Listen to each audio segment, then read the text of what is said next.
اس سے بڑا ظالم کون جو اللہ کی مسجدوں میں اللہ کا ذکر کرنے سے روکتا ہے، وہ سب سے بڑا ظالم ہے۔ وَمَنْ أَظْلَمُ مِمَّنْ مَنَعَ مَسَاجِدَ اللَّهِ، اللہ کی مسجدیں، اللہ کا گھر اس کے ذکر پاک کے لیے ہوتی، اس کی عبادت کے لیے ہوتی ہیں، اور جو اللہ تبارک و تعالیٰ کے ذکر سے اور اس کی عبادت سے روکے، اللہ قرآن میں فرماتا ہے وہ سب سے بڑا ظالم ہے۔ میرے عزیزو، تاریخ اگر دیکھتے ہیں ہم تو ہر زمانے میں معرکہ حق و باطل ہوتا رہا ہے۔ باطل طاقتیں ہمیشہ یہ چاہتی ہیں کہ اللہ کے ذکر کو روکیں، کیونکہ طاغوت شیطان جس کا ذکر قرآن میں ہے وہ ہمیشہ سے یہ چاہتا رہا ہے کہ اللہ کا ذکر کرنے والوں کو روک دیا جائے، کیونکہ اس نے اللہ تبارک و تعالیٰ سے یہ وعدہ کیا، چیلنج کیا تھا، لَأَقْعُدَنَّ لَهُمْ صِرَاطَكَ الْمُسْتَقِيمَ، اے رب میں تیرے سیدھے راستے پر بیٹھ جاؤں گا، ثُمَّ لَآتِيَنَّهُمْ مِنْ بَيْنِ أَيْدِيهِمْ وَمِنْ خَلْفِهِمْ وَعَنْ أَيْمَانِهِمْ وَشِمَائِلِهِمْ، اور میں اس سیدھے راستے پر جو بھی گزرے گا اس کو کبھی سامنے سے آ کر بہکاؤں گا، کبھی پیچھے سے آ کر بہکاؤں گا، کبھی دائیں سے کبھی بائیں سے۔ اور اللہ تبارک و تعالیٰ سے شیطان مردود یہ کہتا ہے وَلَا تَجِدُ أَكْثَرَهُمْ شَاكِرِينَ، تو تیرے بندوں میں شکر گزار بندے نہیں پائے گا۔ مطلب یہ ہے کہ ابلیس لعین مسلسل یہ کوشش میں ہے کہ اللہ تبارک و تعالیٰ کے بندوں کو اس کے ذکر سے دور کرے، اس کے شکر سے دور کرے۔ آج بھی وہ کیفیت ہم دیکھتے ہیں کہ سب سے زیادہ اللہ کے ذکر سے روکنے کے لیے جو شیطانی طاقتیں کوشش کر رہی ہیں، مگر میرے عزیزو یہ تمہارا امتحان ہے، تمہارا امتحان ایسا کہ کبھی یہ مت سمجھنا کہ تم خالی ہو، کیونکہ قرآن پاک اللہ تبارک و تعالیٰ 21ویں پارے میں فرماتا ہے اَحَسِبَ النَّاسُ أَن يُتْرَكُوا أَن يَقُولُوا آمَنَّا وَهُمْ لَا يُفْتَنُونَ، کیا لوگ یہ گمان کر کے بیٹھے ہیں کہ وہ ایمان لے آئے تو ہم ان کو آزمائیں گے نہیں، یا ان کو چھوڑ دیا جائے گا؟ جو ایمان لایا ہوا بندہ ہے وہ آزمایا جائے گا۔ ایمان اگر تمہارے پاس ہے تو تمہیں امتحان سے بھی گزرنا ہی ہوگا۔ یہ ایمان کسی حلوہ پراٹھے کا نام نہیں ہے کھا کر کے مست نیند سو جائے، پھر اسے اس دار فانی میں، اس دنیا میں امتحانات سے گزار کر کے اپنے ایمان کی کسوٹی کو دکھانا ہوگا۔ اسی لیے قرآن یہ بھی کہتا ہے کہ تمہیں کیسے کیسے آزمایا جائے گا، وَلَنَبْلُوَنَّكُمْ بِشَيْءٍ مِّنَ الْخَوْفِ وَالْجُوعِ وَنَقْصٍ مِّنَ الْأَمْوَالِ وَالْأَنفُسِ وَالثَّمَرَاتِ، ہم تمہیں آزمائیں گے کبھی بھوک سے، کھانے کی قلت سے، اور کبھی خوف سے، ڈر آئے گا تمہارے پاس، اور پھر اللہ تعالیٰ فرماتا ہے کبھی مال و دولت کی کمی سے، وَنَقْصٍ مِّنَ الْأَمْوَالِ وَالْأَنفُسِ، کبھی لوگوں کی جان چلی گئی ہو، کثرت سے تمہارے عزیز مر گئے، یہ بھی آزمائش ہے، اور پھلوں کی کمی۔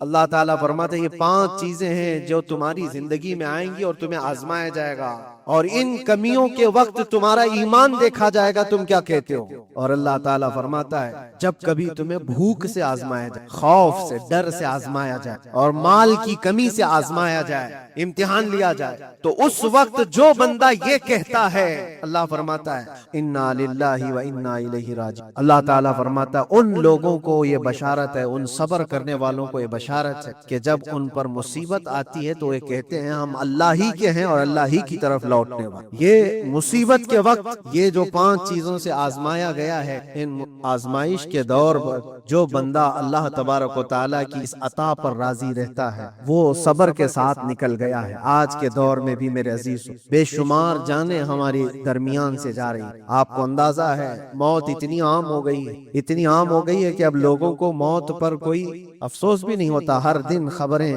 موت کی سرخیاں چھاپتی، 100-200 کی موت کوئی معنی نہیں رکھتی۔ آج فلسطین کے نہتے بچوں میں تقریباً 45,000 لوگ سال بھر میں مر گئے۔ 45,000 کوئی تعداد ہوتی ہے کہ نہیں ہوتی؟ اتنی بڑی جانوں کا جو نقصان ہے، یہ آزمائش، اور یہ جانوں کے ذریعے سے آزمائش تھی۔ مال کی کمی کی آزمائش تو ایسی ہے، ملک شام، یمن، بہت سارے ایسے ٹوٹے پھوٹے علاقے، عراق، جہاں پر لوگ کھانا اور دوائیوں سے جوجھ رہے ہیں، اس طرح سے کہ وہ گھاس کھانے پر مجبور۔ بہت سارے ایسے علاقے جہاں پر چھوٹے بچے پھینکے ہوئے کچرے میں سے دانے چن کر کے کھا لیا کر وہ اپنے پیٹ کی اس آگ کو بجھانے کے لیے دانے دانے کے لیے ترس رہے ہیں۔ یہ بھوک کی آزمائش ہے، مال کی کمی کی آزمائش ہے، جانوں کی آزمائش ہے۔ عزیزان گرامی وقار، اور پھر خوف کے ذریعے سے جو آزمائش ہے وہ ہم دیکھ رہے ہیں۔ خوف ظالموں کے ذریعے سے تم پر مسلط کیا جائے گا۔ ہر آدمی ڈرا سہما ہوا، ہر آدمی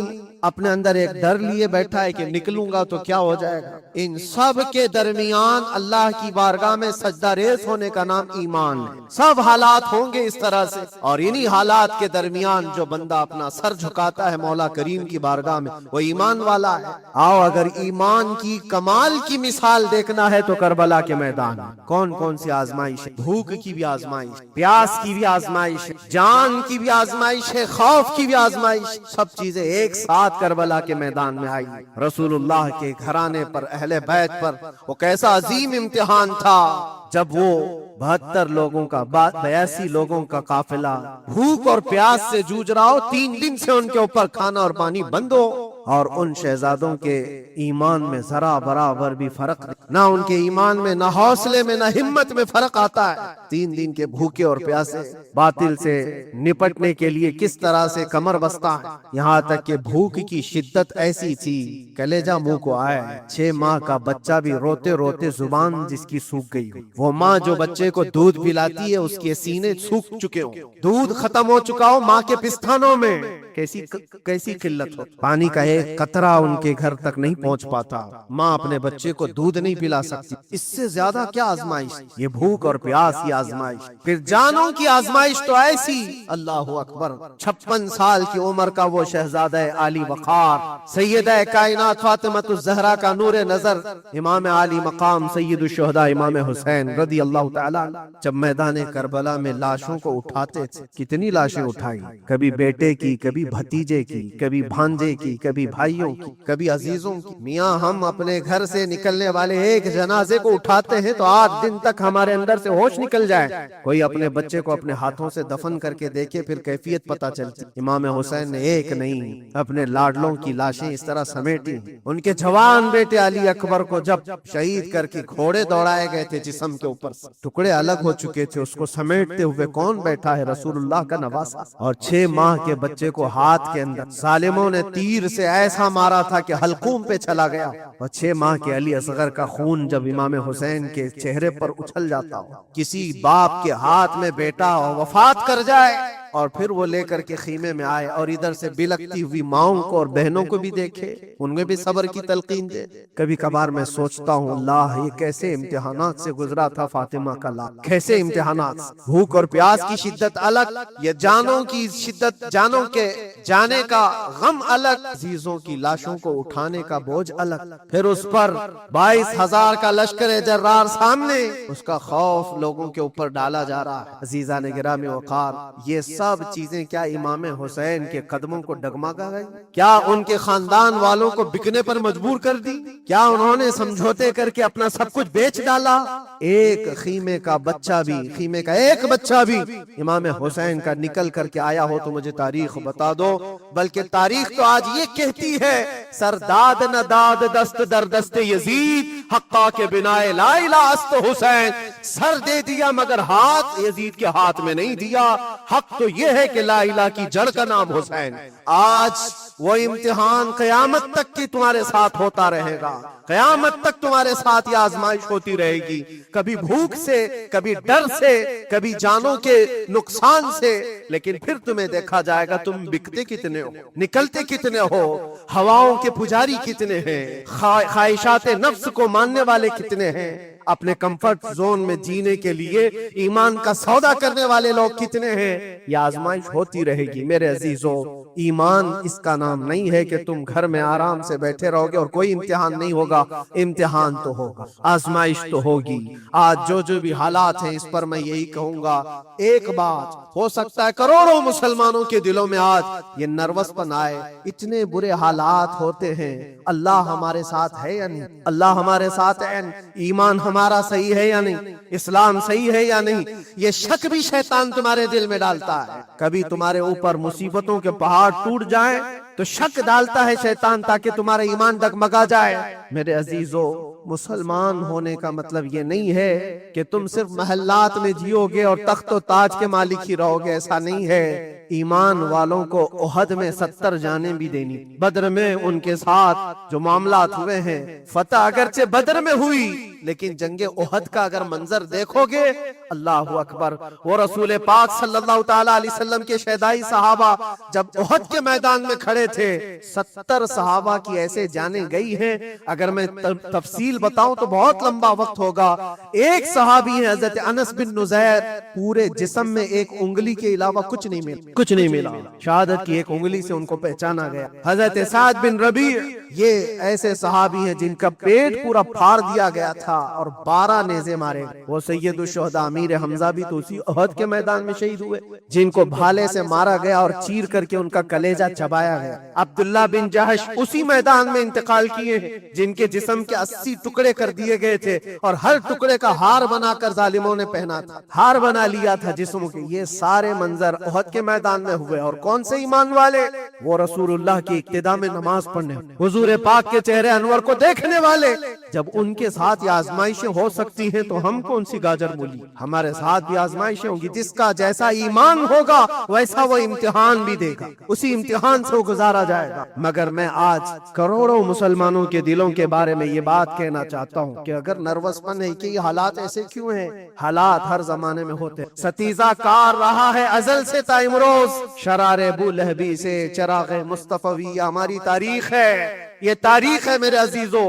اللہ تعالیٰ قرآن میں فرماتا ہے تِلْكَ الْأَيَّامُ نُدَاوِلُهَا بَيْنَ النَّاسِ، یہ دن ہیں جو ہم لوگوں کے درمیان پلٹتے رہتے ہیں، کبھی تم بادشاہ بنو گے، کبھی فقیر بن جاؤ، اور آج جو تخت پر ہے ہو سکتا ہے وہ کل ڈگر ڈگر گھوم رہے ہو۔ آج جن کو طاقت کا نشہ ہے ہو سکتا ہے وہ بھیک مانگنے پر بھی مجبور۔ لیکن ایک بات یاد رکھنا، نروس پن اپنے دل میں آنے نہ پائے، ان حالات سے دیکھ کر کے گھبرا نہ جانا۔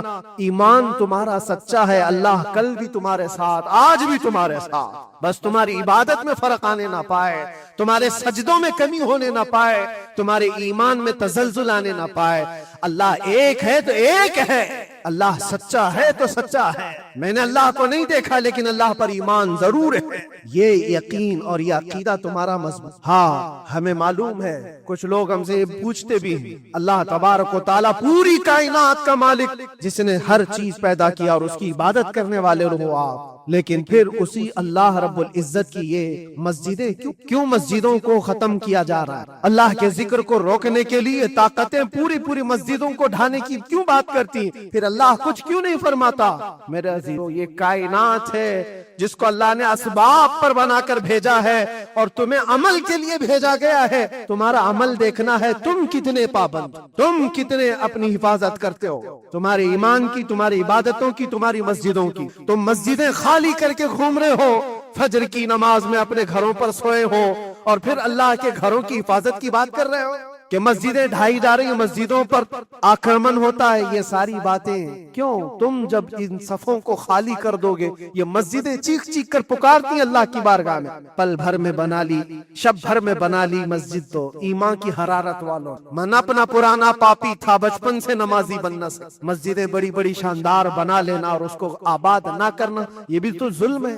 آپ ان مسجدوں کی حفاظت کی جو بات کر رہے ہیں، ان مسجدوں کی حفاظت صرف کمیٹیاں بنانے سے نہیں ہوتی، نمازوں سے ہوتی، اس کے اندر تلاوت قرآن سے ہوتی۔ عزیزان گرامی، اور پھر یہ بات ان ظالموں کے لیے کہ اگر وہ ہاتھ لگا کر مسجدوں کو اٹھانا پھینکنا اس کو اپنی طاقت کا ذریعہ سمجھتے ہیں تو سمجھ لو تھوڑے دن کی بات۔ اگر اسی کا نام طاقت ہے کہ عبادت گاہوں کو مسمار کر کے طاقت کے تخت کو بٹھایا جائے تو یاد رکھنا، بڑھتے بڑھتے بڑھتے تمہارا نشہ کہیں تمہیں فرعون نہ بن، اور اگر فرعون بن گئے تو انتظار کرو، اللہ تعالیٰ بڑے بڑے فرعونوں کو صرف پانی سے ہلاک کرتا، بہت بڑے بڑے نمرودوں کو اللہ تعالیٰ مچھر سے ہلاک کرتا۔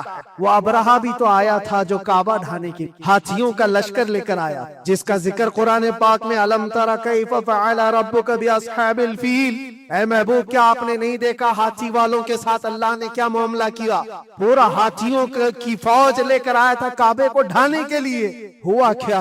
کعبہ کو ڈھانے کے لیے اتنی خطرناک فوج تھی اور مکہ والوں میں لڑنے کی اتنی طاقت نہیں تھی۔ اللہ کریم نے ابابیل چڑیوں کی ایک فوج کو بھیجا، ہاتھی کہاں اور چڑیا کہاں؟ کوئی مقابلہ ہوتا ہے؟ کوئی مقابلہ ہے؟ تصور میں نہیں آتا۔ لیکن رب تبارک و تعالیٰ کا ایک دستور ہے، بڑی بڑی طاقتوں کو چھوٹی طاقتوں سے ہلاک کرتا۔ چھوٹی چھوٹی سی چڑیاں ایک ہاتھ میں تمہارے آ جائے، ایک چونچ میں اور دو پاؤں میں کنکریاں لے کر آتی، اوپر سے صرف وہ کنکریاں گراتی، ہاتھیوں کے پیٹ پھٹ جاتے اور آگ لگ جاتی۔ اللہ تبارک و تعالیٰ کی طاقت کا یہ مشاہدہ، قوت کا ایک ہلکا سا اظہار جو مکہ کی ان وادیوں میں ہوا منا، اور اللہ تعالیٰ فرماتا ہے فَجَعَلَهُمْ كَعَصْفٍ مَأْكُولٍ، اللہ نے ان کو ایسا کر دیا جیسے کھائی ہوئی مرغی ہوتی، نوچ نوچ کر کے کھا کر چھوڑی ہوئی مرغی ہو۔ پوری فوج کی حالت ایسی ہو گئی، کعبہ مکرمہ کو ڈھانے کے لیے آئے، تب اللہ تبارک و تعالی ظالموں کو کس طرح سے نیست و نابود فرمایا۔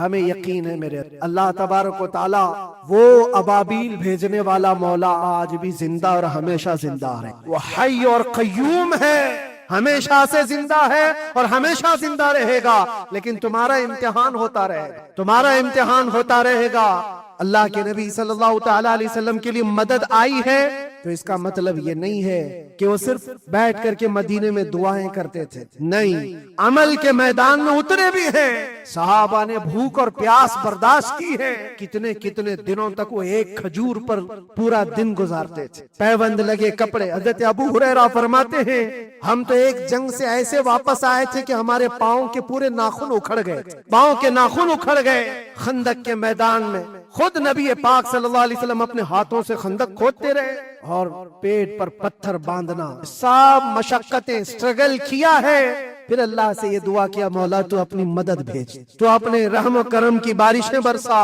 اور ہم یہاں مست کھا پی کر کے پھر دعا کرتے ہیں مدد آ جائے۔ تم نے محنت کون سی کی، کون سی مشقت کی؟ میرے عزیزو، اگر محنت و مشقت میدان میں اتر کر کرنے کا موقع نہیں ہے تو عبادتیں تو کرو اپنی پوری، اپنی نمازیں تو کمپلیٹ کر لو اور اللہ کو راضی کرو۔ اپنے گناہوں سے اگر وہ غضبناک ہے تو توبہ کرو۔ اور جاتے جاتے یہ بات بھی میں عرض کروں کہ آج جن لوگوں کو ایسا لگتا ہے کہ یہ کھیل تماشا ہے، ایک بات یاد رکھنا، کسی مسجد کے ختم ہو جانے سے یا مومن کے کسی کے ہار جانے سے ایمان کبھی ہارتا نہیں ہے، ایمان ہمیشہ جیت۔ تھوڑی دیر کی تکلیف تو مومن کو ہو سکتی ہے لیکن اس کے ساتھ ایمان ہے تو ہمیشہ سر بلند ہے۔ اس سے بڑی کوئی کامیابی کیا ہے؟ ہم نے دیکھا ہے کربلا کی تاریخ میں جیتا کون ہے؟